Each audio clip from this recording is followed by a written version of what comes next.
Hi, genuine well-wishers and constructive critics. I presume your dear and near are in fine fettle. It's Professor Suresh, delighted to be back for my 43rd video in pipeline for publication on YouTube today, 10th of July 2020.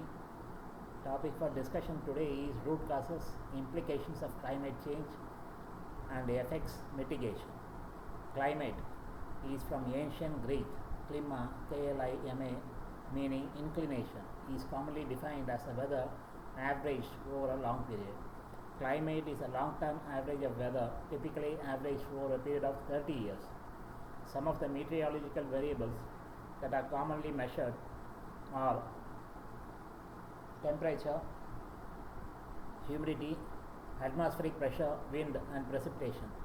In a broader sense, climate is a state of the components of the climate system, which includes the ocean and ice on Earth. The climate of a location is affected by its latitude, terrain, and altitude, as well as nearby water bodies and their currents. Climate, in a narrow sense, is usually defined as the average weather, or more rigorously as a statistical description in terms of the mean and variability of relevant quantities over a period ranging from months to thousands or millions of years, but normally 30 years, as I said. That is a classical period that is defined by the World Meteorological Organization, shortly WMO. These quantities are most often surface variables such as temperature, precipitation, and wind, as I mentioned before. Climate in a wider sense is a state including a statistical description of the climate system. Weather in meteorology is the atmospheric conditions that comprise the state of the atmosphere in terms of temperature and wind and clouds and precipitation. Sometimes people use these terms interchangeably, which is absurd. Climate is what you expect, weather is what you get. More generally, the climate of a region is the general state of the climatic system at that location at the current time. Climates can be classified according to the average and the typical ranges of different variables, most commonly temperature and precipitation. The most commonly used classification scheme was a Köppen climate classification. The Thornton-Waite system in use since 1948 incorporates evapotranspiration along with the temperature and precipitation information and is used in studying biological diversity and how climate change affects it. The Bergerian and spatial synoptic classification systems focus on the origin of the air masses that define the climate of region. Paleoclimatology is a study of ancient climates. Since very few direct observations of climate are available before the 19th century, paleoclimates are inferred from proxy variables that include non-biotic evidence such as sediments found in lake beds and ice cores, and biotic evidence such as tree rings and coral. Climate models are mathematical models of past, present, and future climates. Climate change may occur over long and short time scales from a variety of factors. Recent warming is discussed as global warming.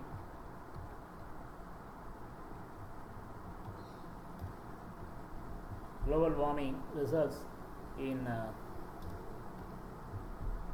redistributions. There are several ways to classify climates in the similar regimes.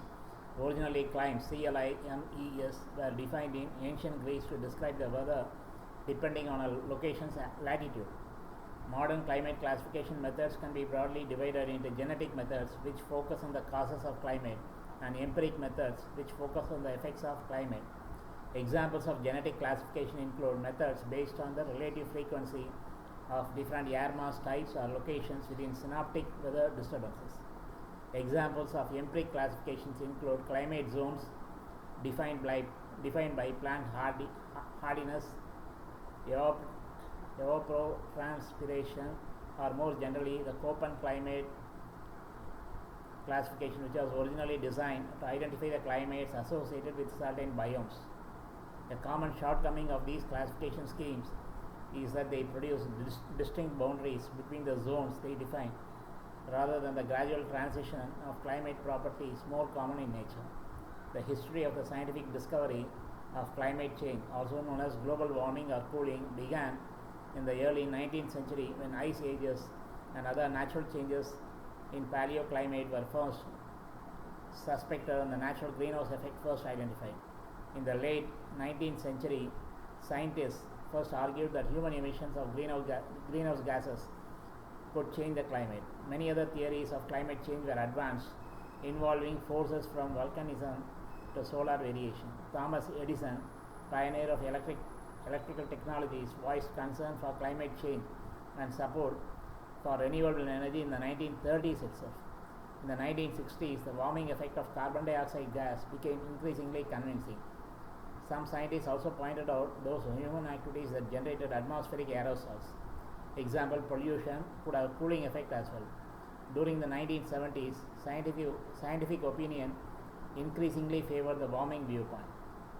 By the 1990s, as a result of improving fidelity of computer models and observational work confirming the Milankovitch theory of the ice ages, a consensus position formed. Greenhouse gases were deeply involved in most climate changes, and human-caused emissions were bringing discernible global warming.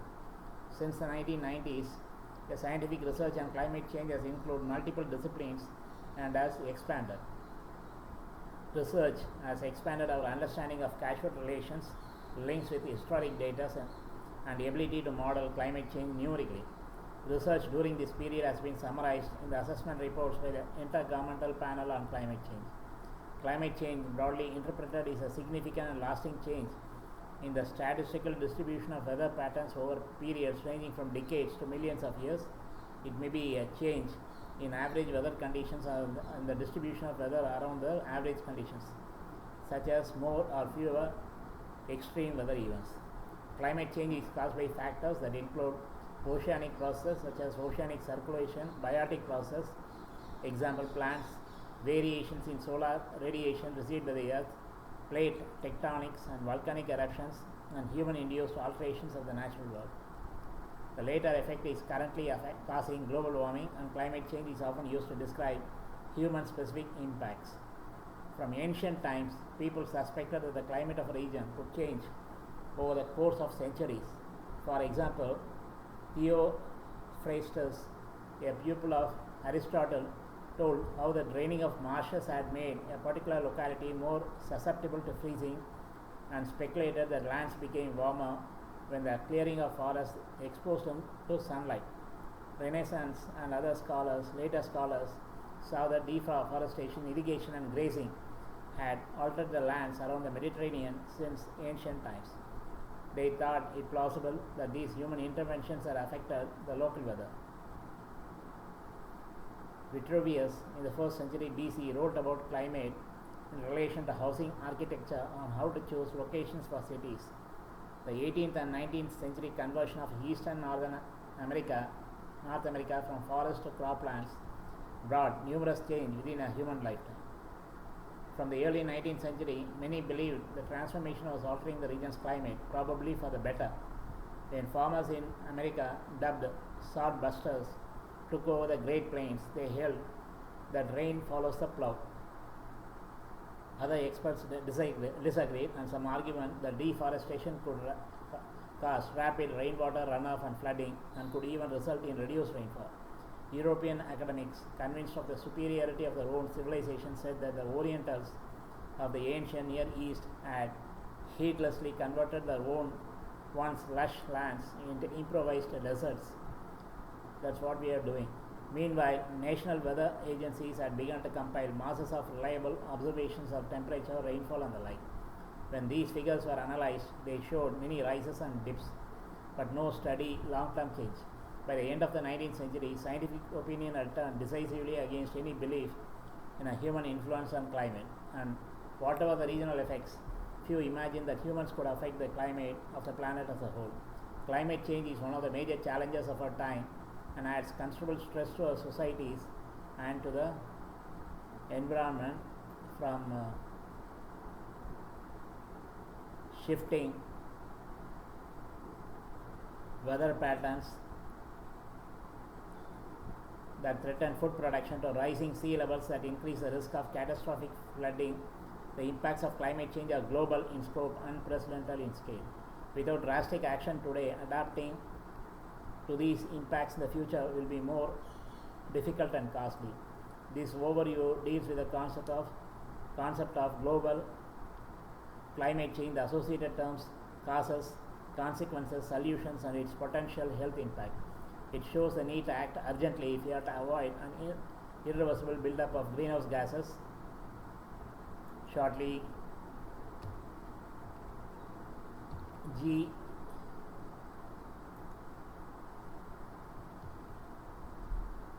GHGs and global warming at a potentially huge cost to the economy and society worldwide. Therefore, addressing climate change requires an unprecedented level of cooperation not only between countries but also between different levels of governments, private sector, and individuals. The evidence of climate change is compelling.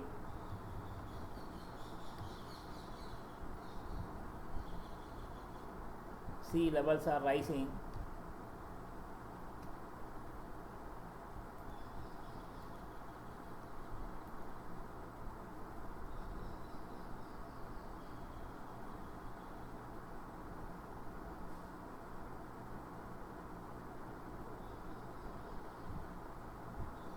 Glaciers are retreating, precipitation patterns are changing, and the world is getting warmer.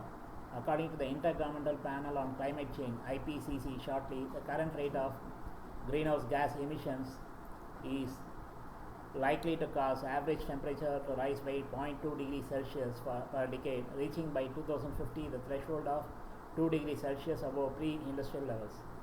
Recent evidence suggests even more rapid change and should greatly and in some cases irreversibly affect not just people but also species and ecosystems.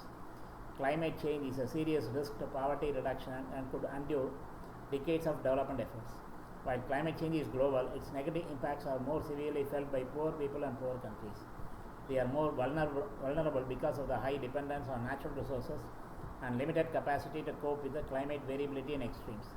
Restoring and maintaining key ecosystems can help communities in their adaptation efforts and support livelihoods that depend upon the services of these ecosystems. Moving towards low carbon societies can help reduce greenhouse gas emissions, improve human health and well-being, and creating green jobs.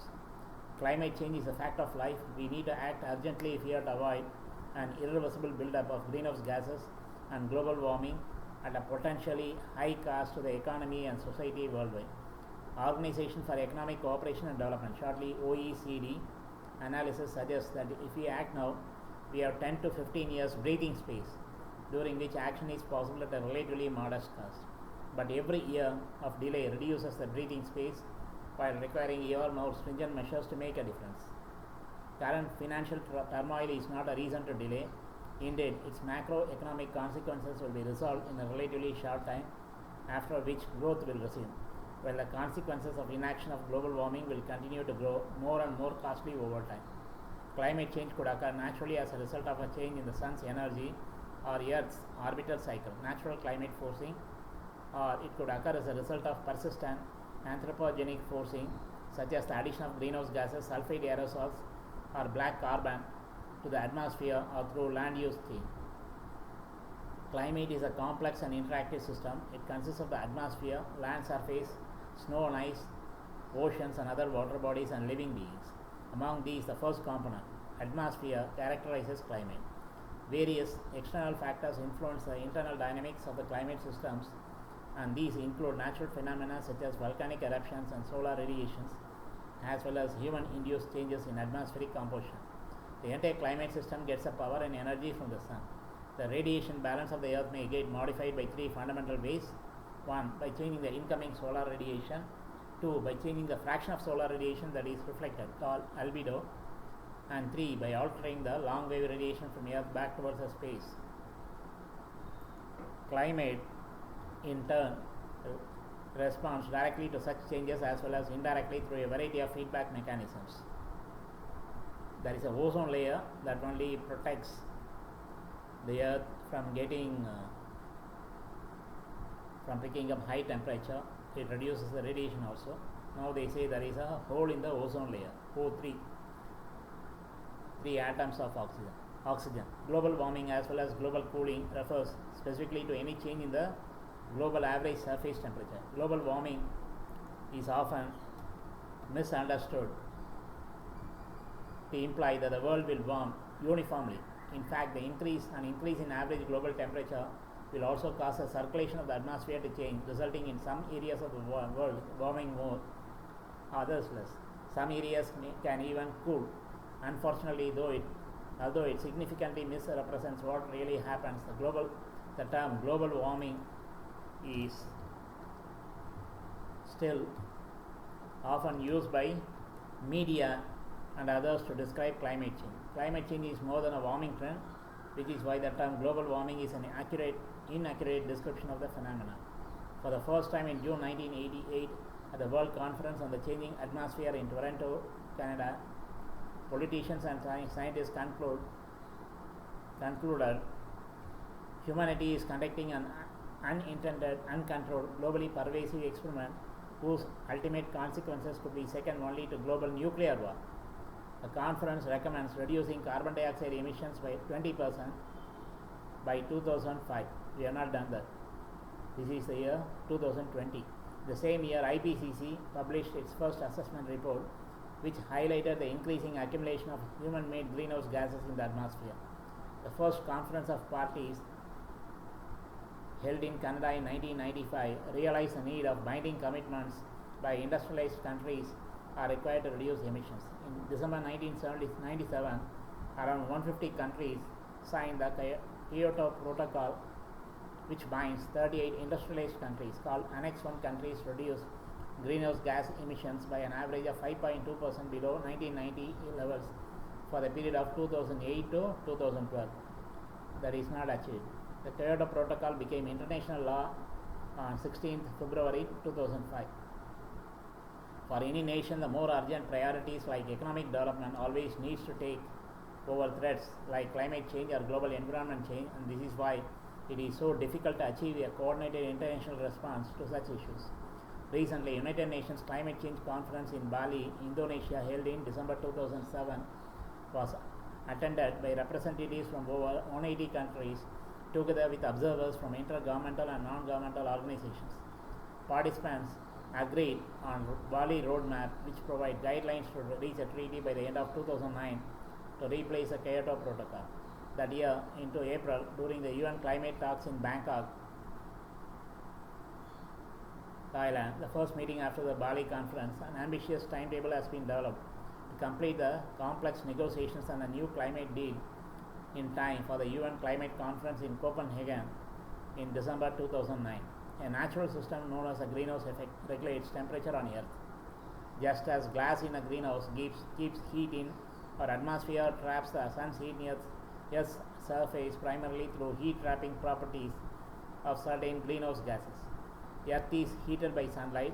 Most of the sun's energy passes through the atmosphere to warm the Earth's surface, oceans, and atmosphere. However, in order to keep the atmosphere's energy budget in balance, the warmed Earth also emits heat energy back to space as infrared radiation. As this energy radiates upward, mostly is absorbed by clouds and molecules of greenhouse gases in the lower atmosphere.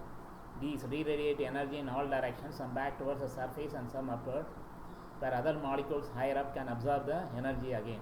This process of absorption and re-emission is repeated until finally the energy does escape from the atmosphere to space. However, because much of the energy has been recycled downwards, surface temperature becomes much warmer than if the greenhouse gases were absent from the atmosphere. The natural process is known as the greenhouse effect. Without greenhouse gases, Earth's average temperature would be minus 19 degrees Celsius instead of plus 14 degrees Celsius or 33 degrees Celsius colder. Over the past 1,000 years, the amount of greenhouse gases in our atmosphere has been relatively stable. Then a few centuries ago, their concentrations began to increase due to the increased demand for energy caused by industrialization and rising populations and due to changing land use and human settlement patterns. The greenhouse gases and their sources are as follows. Water vapor is the most common greenhouse gas, but others are very important too. Some occur naturally and some come from human activity. Carbon dioxide or CO2 is the most significant greenhouse gas released by human activities, mostly through the burning of fossil fuels. It is a main contributor to climate change. Methane is produced when vegetation is burned, digested or rotted with no oxygen present. Garbage dumps, rice paddies and grazing cows and other livestock release lots of methane. Nitrous oxide can be found naturally in the environment, but human activities are increasing the amounts. Nitrous oxide is released when chemical fertilizers and manure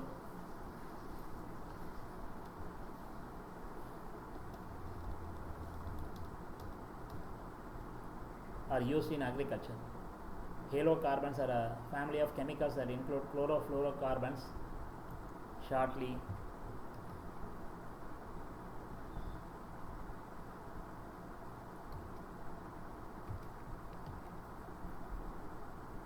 CFCs, which also damages the ozone layer, and other human-made chemicals that contain chlorine and fluorine. Most greenhouse gases are extremely effective at absorbing heat escaping from the earth and keeping it trapped. In other words, it takes only small amounts of these gases to significantly change the properties of the atmosphere. 99% of the dry atmosphere consists of nitrogen and oxygen, which are relatively transparent to sunlight and infrared energy and have little effect on the flow of sunlight and heat energy through the air. By comparison, the atmospheric greenhouse gases that cause the Earth's natural greenhouse effect total less than 1% of the atmosphere. But that tiny amount increases the Earth's average surface temperature from minus 19 degrees Celsius to plus 14 degrees Celsius, as I said before, a difference of about 33 degrees Celsius. A little bit of greenhouse gas goes a long way. Because the concentration of greenhouse gases in the atmosphere is so low, human emissions can have a significant effect. For example, human emissions of carbon dioxide, CO2, currently amount to roughly 28 billion tons per year. It's an old figure. Over the next century, human emissions will increase the concentrations of carbon dioxide in the atmosphere from about 0.03% today to almost certainly 0.06%, a doubling, and possibly to 0.09%, a tripling. Earth's climate change changes naturally. Changes in the intensity of the sunlight reaching the Earth cause cycles of warming and cooling that have been a regular feature of the Earth's climate history. Some of these solar cycles, like the 4 glacial interglacial swings during the past 400,000 years, extend over very long time scales and can have large amplitudes of 5 degrees Celsius to 6 degrees Celsius. For the past 10,000 years, the Earth has been in the warm interglacial phase of such a cycle. Other solar cycles are much shorter, with the shortest being the 11-year sunspot cycle. Other natural causes of climate change include variations in ocean currents, which can alter the distribution of heat and precipitation, and large eruptions of volcanoes, which can sporadically increase the concentrations of atmospheric particles, blocking out more sunlight. Still, for thousands of years, the Earth's atmosphere has changed very little. Temperature and the balance of heat-trapping greenhouse gases have remained just right for humans, animals and plants to survive. But today we are having problems keeping this balance because we burn fossil fuels to heat our homes, run our cars and produce electricity and manufacture all sorts of products. We are adding more greenhouse gases to the atmosphere. By increasing the amount of these gases, we have enhanced the warming capability of the natural greenhouse effect. It's a human-induced enhanced greenhouse effect that causes environmental concern because it has the potential to warm the planet at a rate that has never been experienced in human history. Natural consequences are already visible. For instance, temperatures are rising, polar caps are melting, sea level is rising, the desertification increases, and the winters in Europe become ever better. It has been scientifically demonstrated that Mount Kilimanjaro through the years contains less and less snow as a consequence of global heating. It is questionable whether this mountain in Tanzania will be covered with snow at all in 50 years. It is also concluded that the number of natural disasters increases more and more. Tsunamis, floods, and extreme drought occur more frequent than in times past. In the period 1950 to 1960, worldwide, 13 natural disasters have been registered against 72 in the period 1990 to 1998. Now already the consequences are clearly demonstrable, and most likely they will only increase in extent and frequency in the future. The Intergovernmental Panel on Climate Change, shortly IPCC, predicts that climate change will become apparent in the following main ways. By around 2100, global temperature will have risen by between 1.1 and 6.4 degrees Celsius. The exact increase depends on future emissions of greenhouse gases and other pollutants and on the combined action of physical and chemical processes in the atmosphere. Some parts of the world will receive more precipitation, with others becoming drier. In the course of the present century, sea levels will rise by about 18 to 59 centimeters. This is because warmer water occupies more space than cold water, and because of the retreat of glaciers and polar ice sheets. Our understanding of the melting of the Greenland and Antarctic ice sheets is still incomplete. This, together with the fact that there may be large regional variations in sea level rise, means that in some parts of the world the consequences may be even more dramatic than predicted by IPCC.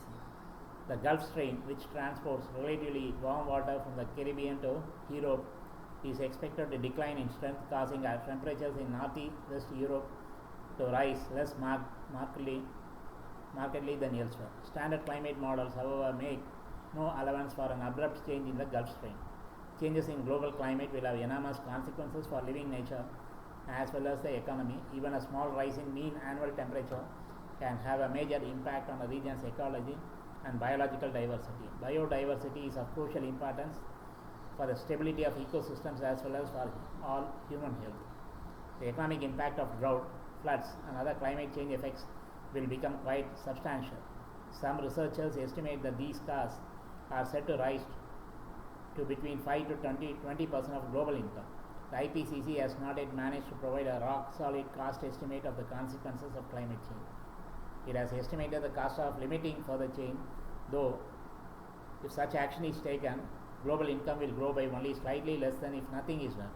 Overall economic growth up to the year 2030 would then be 3 percentage points lower, 57% instead of 60%, for example.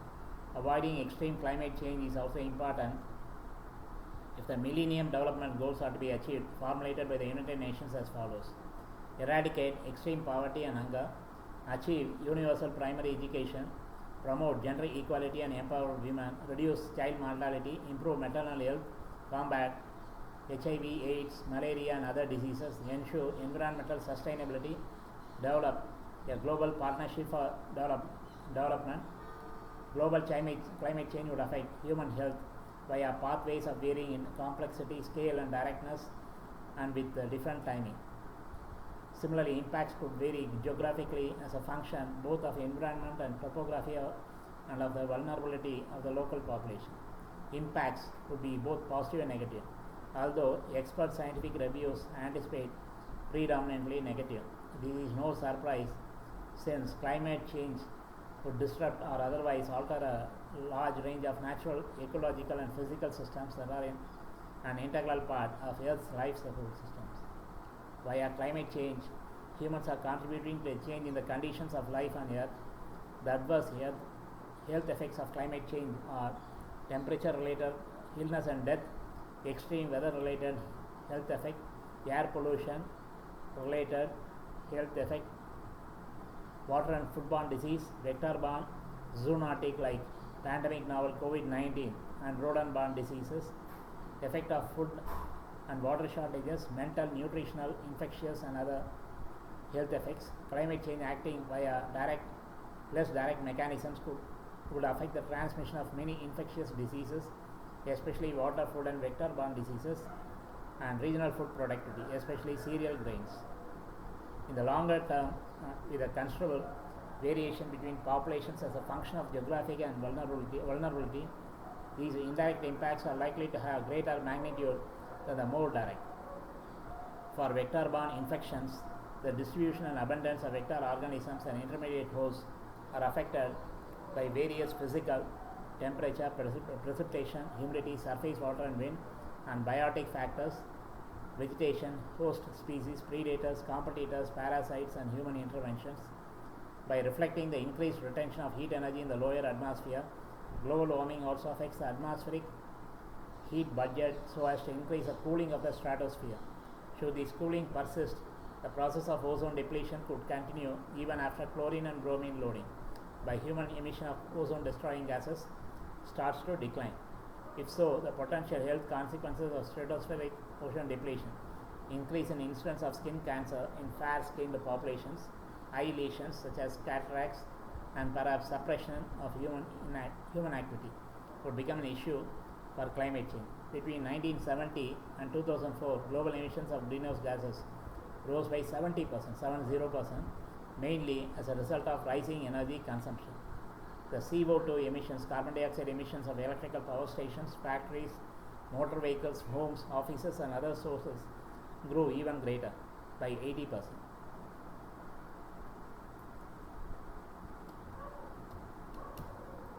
Developed countries are responsible for half of the world's CO2 emissions because the carbon footprint is very high. The per capita energy consumption is so high, it's no comparison to the per capita energy consumption in developing and underdeveloped countries. While the share of emerging economies like China and Latin America in global carbon dioxide emissions is rising, it is still far less than that of Europe and the United States taken together, both in absolute terms and per head of the population, per capita, as I said. If no action is taken, global carbon dioxide emissions are projected to rise by a further 45% to 110% between 2000 and 2030. In many of the world's regions and countries, governments have introduced policies to reduce emissions of carbon dioxide and other greenhouse gases. This is often referred to as mitigation policy.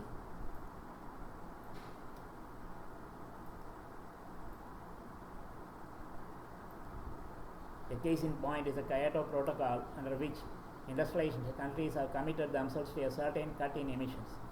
This has not been ratified by Australia or the US, however. The European Union has an additional policy target of reducing its CO2 emissions by 20 to 30% by the year 2020 relative to 1990. One of the key instruments for securing these targets is the European Carbon Emissions Trading Scheme. At the national and local level,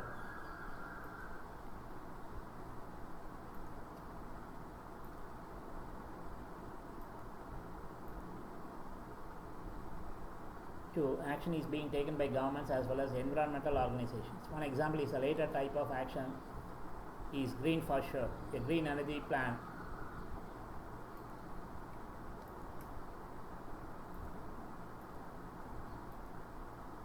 presented to the Dutch government in 2007 by the Netherlands' largest environmental and trades union organizations. Young people themselves can also take action to limit climate change. The first step for them is to realize that many everyday activities, computer gaming, showering, travel, and so on, consume energy, and that energy is also required to produce food, clothing, cars, buildings, and all kinds of other products. Everyone uses energy, and every unit of energy consumed can further exacerbate the climate change. It is therefore important to realize that all of us share some of the responsibility for climate change. What we ourselves can do is to tackle climate change depends very much on our personal situation. There are 3 golden rules for cutting your personal carbon dioxide emissions. 1. Use as little energy as possible. Replace old window panes and with a double glazing, HR double plus grade, and improve your home in insulating the floor, cavity walls, loft and roof. Replace your old central heating system with a high efficiency heater and make sure the system gets regular maintenance. Turn your central heating down a degree or 2 and put it on the nighttime shift setting half an hour earlier. Avoid using air conditioning systems if you can, using a fan. For example, if you do buy an air cooler, have a good look at the energy label. Even in India also we have Bureau of Energy Efficiency rating, BEE rating. Go for a higher star rating. It goes from 1 star to 5 star.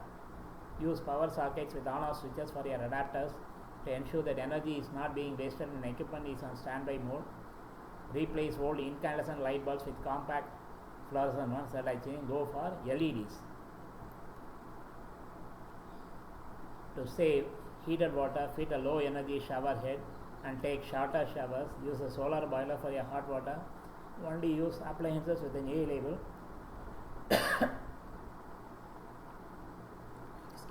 Are better for energy use.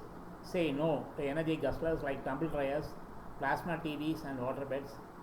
Second, try and ensure the energy you do use comes from renewable sources, wind, water, solar.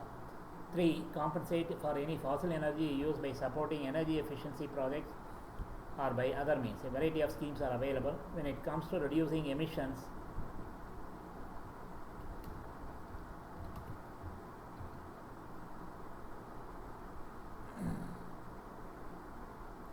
of other main greenhouse gases, methane and nitrous oxide, the single best tip is to eat less meat and more organically grown food.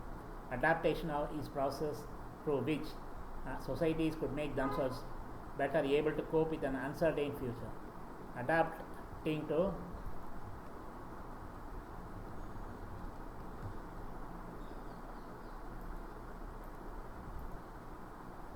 climate change entails taking the right measures to reduce the negative effects of climate change or exploit the positive ones by making the appropriate adjustments and changes. This is as per in 2007. The Intergovernmental Panel on Climate Change (IPCC) defines adaptation as adjustment. It's adaptation or adaptation as adjustment in natural or human systems in response to actual expected climatic stimuli or other effects which demonstrates, harm or exploits better opportunities. This is by IPCC in 2009. The consequences of climate change can be seen all over the world. Sea level rises, flooding, hotter summers and wetter winters are the picture of present and future. The key question is to what extent these changes will persist and how we should adapt to them. Contrary to mitigating measures, adaptive solutions do not contribute to a reduction of the climatological problems. Instead, we reconcile ourselves to the changes and adapt ourselves as best we can to the consequences. This means that such infrastructural development will be needed, raising of dikes, improving of sewer systems, making more space for water and similar measures. Climate change is happening and it is caused largely by human activity. Its impacts are beginning to be felt and will worsen in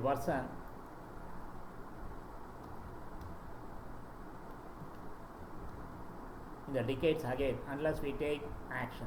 The increasing rate of global warming, courtesy of carbon dioxide and other greenhouse gas emissions from human activities, have led to climatic changes and environmental degradation, which in turn have resulted to great challenges in relation to diseases and human health. Many diseases which were previously unknown in certain climatic zones are now finding their way to such areas due to changes in the weather conditions. Further, many diseases that had been thought extinct are re-emerging in areas with altered climatic conditions that favor their comeback. It is therefore important that stakeholders and decision makers at industrial, government and international policy levels have come up with a stringent and workable means of cutting down on greenhouse gases emission to combat the spread of global warming effects and the resultant climate change, which has produced devastating impacts, especially among poor nations. Normally the infection spreads very fast when the temperature dips. Even COVID-19 spreads much faster in places where the temperatures are lower than some other parts of the world. Further, there should be increased funding of adaptation and coping programs and projects in affected areas to minimize the impacts on human health and curtail the spread of diseases. Be like Greta Thunberg of Sweden, an activist who is very bold in raising concerns about the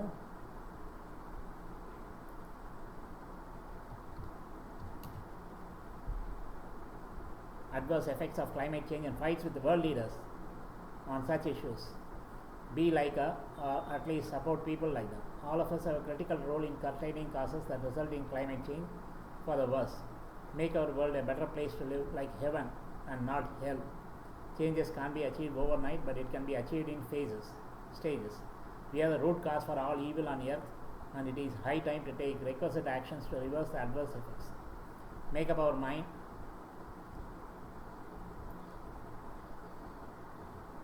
to chalk out the game plan to attain drastic reduction of all the causes that lead to global warming, pollution, etc. If we are determined, we can touch the sky too. It is all in the mind, guys. Debates, discussions on topics like this can go on forever. Anyhow, let me call it a day. We'll meet again real soon. Rest in peace and harmony. As I said, all of us need to aim for our carbon footprint reduction. Reduce the energy consumption. If everybody does that, definitely the climate change will come down.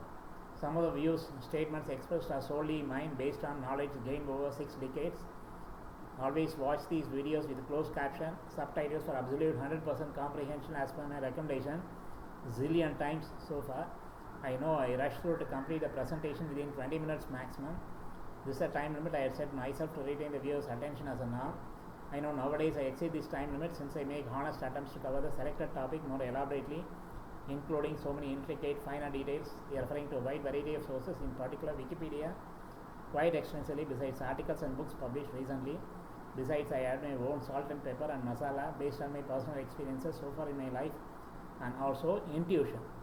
Stay at home as much as possible to maintain social distancing, attributed to pandemic novel COVID-19, and prolong your lifespan. Lead a healthy life. God alone can put a stop to natural or unnatural events like pandemics, bio-war, cyber war, which may lead to apocalypse and extinction of all sentient species on earth. All the best. Peace.